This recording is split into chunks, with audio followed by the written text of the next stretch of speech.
O meu nome é Haroldo Andrade e eu estou aqui para apresentar para vocês a ferramenta Edictor. Trata-se de uma ferramenta para edição filológica e anotação linguística automática.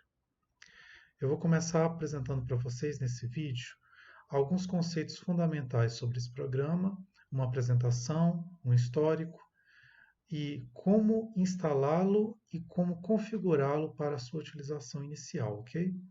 Em vídeos posteriores, eu vou apresentar para vocês também algumas informações sobre como fazer edição de textos antigos utilizando o Edictor e, finalmente, como utilizar o Edictor para fazer marcações no texto do tipo de metadados e também para utilização com anotação morfológica. Vamos lá, vamos começar. Bom, eu vou começar falando com vocês sobre esse site, o edictor.net, que reúne algumas informações básicas sobre essa ferramenta. O histórico, ou seja, quem foram as pessoas que primeiro criaram o Edictor na versão offline, que é essa que a gente vai tratar. Tem também a versão online dele, relacionada ao projeto Tycho Brahe. Vocês podem ver no site do projeto Tycho Brahe, que eu vou mostrar mais para frente. E o manual, né, que vocês podem ter acesso aqui, clicando nesse item. E os projetos que atualmente utilizam essa ferramenta. Como vocês podem ver aqui embaixo, o projeto de Humanidades Digitais, o próprio projeto Tycho Brahe, que é apresentado por esse símbolo, o projeto CE2, Corpus Eletrônico de Documentos Históricos do Sertão, e o Postscriptum, que talvez vocês vejam só um pedacinho aqui, que é um corpus de cartas de Portugal e Espanha. Bom, eu vou apresentar agora uma breve questão, né, mais específica de para que serve o Edictor e qual é a base computacional. Bom, já foi mencionado que o Edictor é uma ferramenta para edição filológica, então ele se destina àquelas pessoas que trabalham com textos antigos, que sabem modernizar textos, né, seguindo os pressupostos teóricos da filologia, da crítica textual, e ou mesmo linguistas históricos que têm um treinamento básico em filologia, que têm outros interesses voltados ao estudo de gramáticas antigas, né, especialmente do português. Então, por isso que vem a segunda parte do Edictor, que é a anotação linguística, que é essa anotação morfológica que eu mencionei que ele é capaz de fazer, tendo em vista que ele tem um tagger, que é um analisador morfológico acoplado a ele. E a base computacional do Edictor é a edição com base em arquivos do tipo XML. Arquivos do tipo XML são feitos com base numa linguagem que é a linguagem XML, do inglês Extended Markup Language, uma linguagem utilizada para incluir marcações num texto. É muito utilizada para a criação de corpos eletrônicos, exatamente. Bom, vamos lá, gente. Vamos fazer a instalação inicial do Edictor. Para isso, basta clicar no link aqui em cima, no canto superior direito da tela, Download, e depois clicar nesse link de download que aparece aqui. Vai aparecer uma nova mensagem aqui na parte de baixo da tela e vocês vão responder salvar, né, para a pergunta e depois executar depois que o arquivo estiver no seu computador.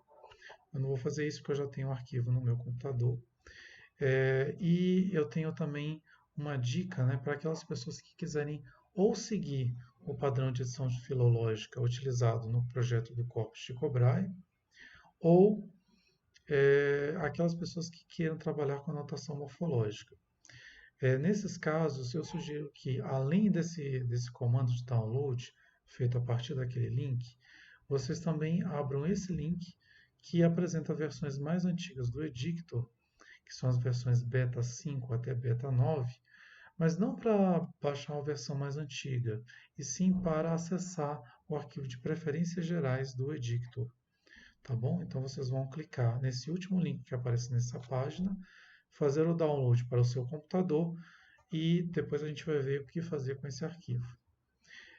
Antes de mostrar a configuração e a instalação do arquivo no computador, eu vou falar para vocês também sobre a situação para usuários que não são do sistema operacional Windows, que é esse caso aqui do meu computador. Se você tem um computador que utiliza Linux, o Edictor é compatível com esse sistema operacional. Então não tem problema, vocês podem fazer o download desse mesmo arquivo e ele vai funcionar, vai ser instalado sem problemas. Agora, no caso, se o arquivo, se o sistema operacional que vocês tiverem for iOS, ou seja, se vocês tiverem um computador Mac, esse programa não vai ser compatível, ele vai ter uma série de problemas de utilização, então vocês não devem utilizá-lo. O que fazer então? A alternativa é, se vocês realmente não tiverem outro computador em casa com sistema operacional Linux ou Windows, fazer o download de um emulador tipo VirtualBox, que é uma ferramenta, né, um aplicativo que vai simular o sistema operacional Windows ou Linux. E a partir daí vocês podem fazer o download do Edictor dentro desse emulador, que vai funcionar como uma janela dentro do seu computador Mac. E assim será possível utilizar o Edictor. Mas realmente essa opção será só necessária se vocês não tiverem outro computador para isso, com o sistema operacional Windows ou Linux. Então, voltando, né? Uma vez que vocês tiverem executado o arquivo, vocês vão poder instalar, já estão com ele instalado, vocês vão clicar aqui, né, no menu iniciar e vocês têm aqui o Edictor na tela inicial. Na realidade, a tela inicial dele é em inglês, então eu vou modificar rapidamente, só para vocês verem como fazer, né?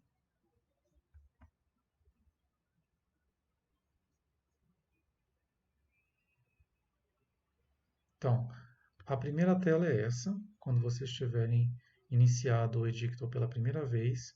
O que fazer? Exatamente, no menu Program Preferences, clicar aqui, selecionar a língua para português brasileiro, caso sua língua não seja realmente o português.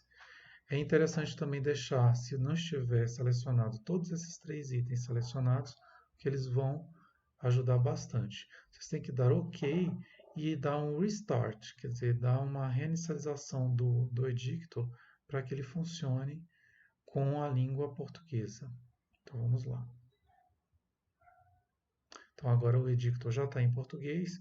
Quais são as primeiras atitudes que vocês têm que tomar para configurar o Edictor? Então vocês têm que ir de novo na opção Preferências, dentro do item Programa, e ir em edição de palavras. Vocês vão notar que na edição de palavras tem uma série de elementos aqui que vocês não vão ter no Edictor. Vocês vão ter só essas duas opções, junção e segmentação.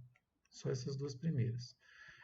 No caso, por isso é que eu pedi para vocês fazerem o download do arquivo de preferências gerais.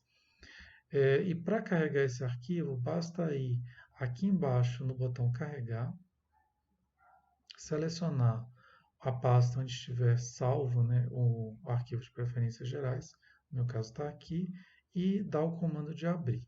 E aí vocês vão ter mais opções de edição de palavras e vocês também vão ter mais opções no que diz respeito a elementos do texto, que são marcações que vocês podem fazer em palavras, nos parágrafos, que mais? Vamos descendo aqui, né? Em seções e em sentenças. Também as marcações utilizadas na notação morfológica e nos metadados, que são importantes também quando vocês quiserem incluir um texto no corpus eletrônico. Isso dito, né, a gente vai explorar essas opções depois, mas elas podem ser alteradas aqui também no menu em cima. Vocês podem criar novas categorias, por exemplo, para edição de palavras eu posso criar uma categoria do tipo TCH e colocar taxado e adicionar. No caso, essa opção taxado, eu estou imaginando no caso de um texto que tenha muitos trechos riscados, né, taxados. E aí poderia ser uma palavra que eu estivesse marcando dessa maneira, como taxada originalmente, e ela poderia ser inclusive ignorada depois para a edição morfológica. Bom, eu não quero. Essa solução taxado, na realidade, não é muito interessante ser incluída como edição de palavras, mas sim como elementos do texto, nível palavra. Então, eu posso excluir, posso vir em elementos do texto, posso selecionar aqui o elemento palavra e posso colocar do tipo taxado e selecionar ignorar para análise morfológica e adicionar. Vai aparecer aqui na minha lista, no caso aqui está em ordem alfabética, né?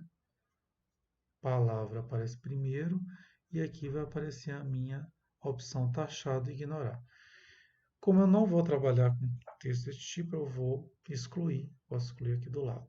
Tá bom? Então vocês podem alterar essas configurações de acordo com o tipo de corpus que vocês tiverem à mão.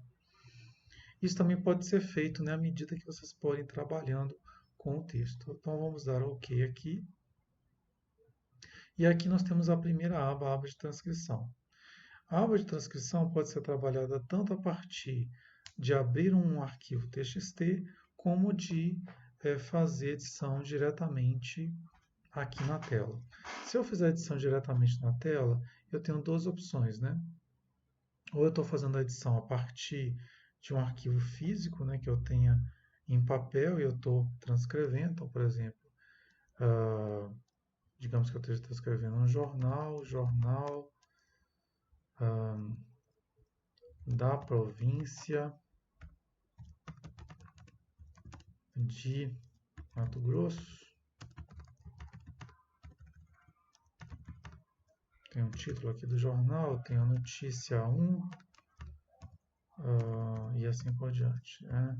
No dia 7 de dezembro de 1845, visitou a província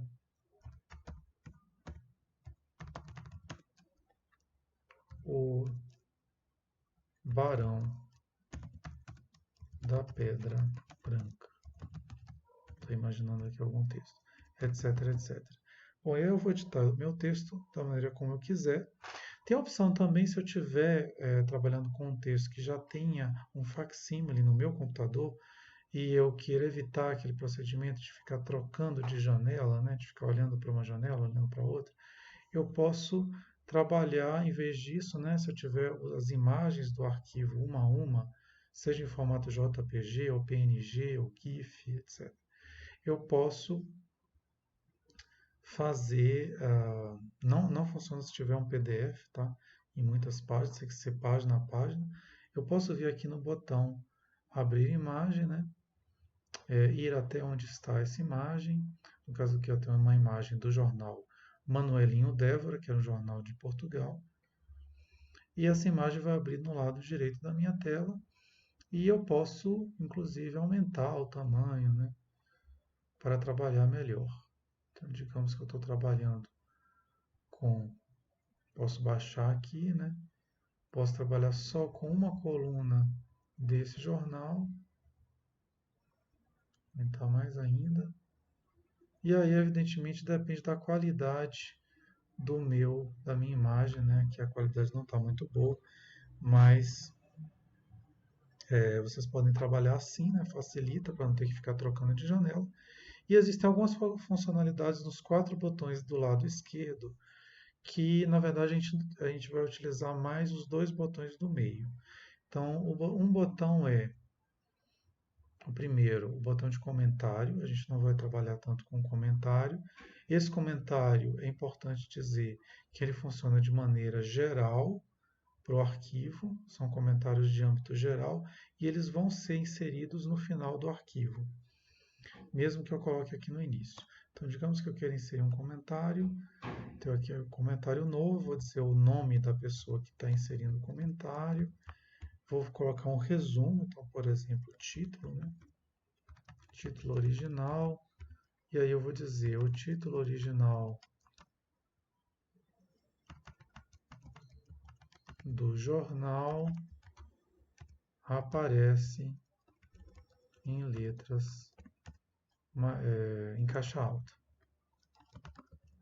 como é típico, mas digamos que eu queira salientar esse fato, né? Ou em letras minúsculas, que é algo que é menos comum. Aí eu dou um OK e eu tenho outros botões aqui, né, que são botão de quebra de linha. Na verdade, se já tiver selecionado no menu de preferências a primeira caixa, que é realizar quebra de linha na edição, não é necessário fazer essas quebras de linhas aqui, tá bom? Desde que vocês já tenham feito a quebra de linha no original, né? A menos que vocês queiram quebrar uma linha e continuar escrevendo na mesma linha, aí é necessário que tenha essa marcação de quebra de linha. E uma vez que vocês tenham, por exemplo, digitado uma notícia inteira, aqui, né? Tem várias linhas, e a página termina.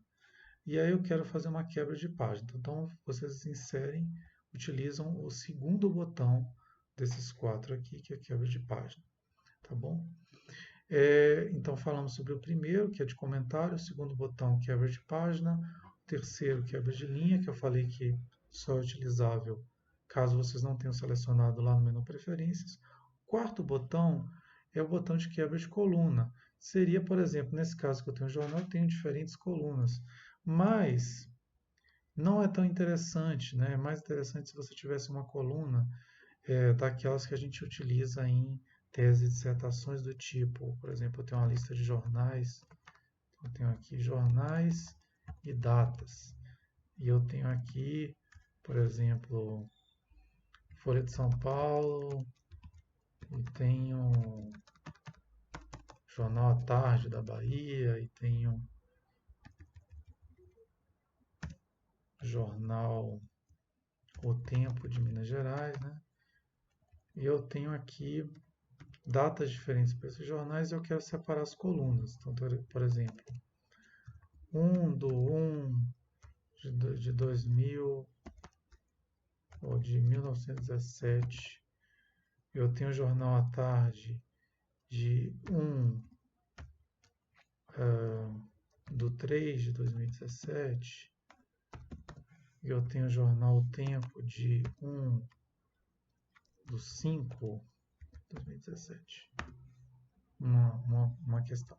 Então, eu poderia fazer aqui quebras de colunas, aqui entre essas informações, só que na realidade a visualização final das quebras de coluna não aparecem da maneira como a gente espera. Então, a gente sugere que não se utilize essa funcionalidade do Edictor, porque ela não funciona tão bem, tá bem? Isso dito, né, uma vez que a gente tiver um arquivo aqui, né, completo, a gente pode fazer a criação do arquivo XML. Como a gente tem aqui um texto muito inicial, muito rabiscado, isso aqui funciona mais como um exemplo, vamos aqui abrir um arquivo, né, que eu tenha já em TXT. Então, vamos dizer que tem aqui um arquivo manuelinho, né, desse jornal manuelinho, que inclusive já está com marcações de quebra de linha e quebras de sentença. Para gerar o arquivo XML, basta clicar no item Documento, Gerar XML. Então, vocês vão esperar alguns segundos aí, né, provavelmente. E aí vai aparecer aqui o arquivo já com as quebras de página.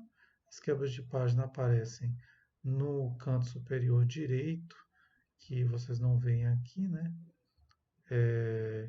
E vocês têm todo o texto já com as quebras de linha, com outra visualização também a respeito das marcações de sentença que aparecem aqui, e etc.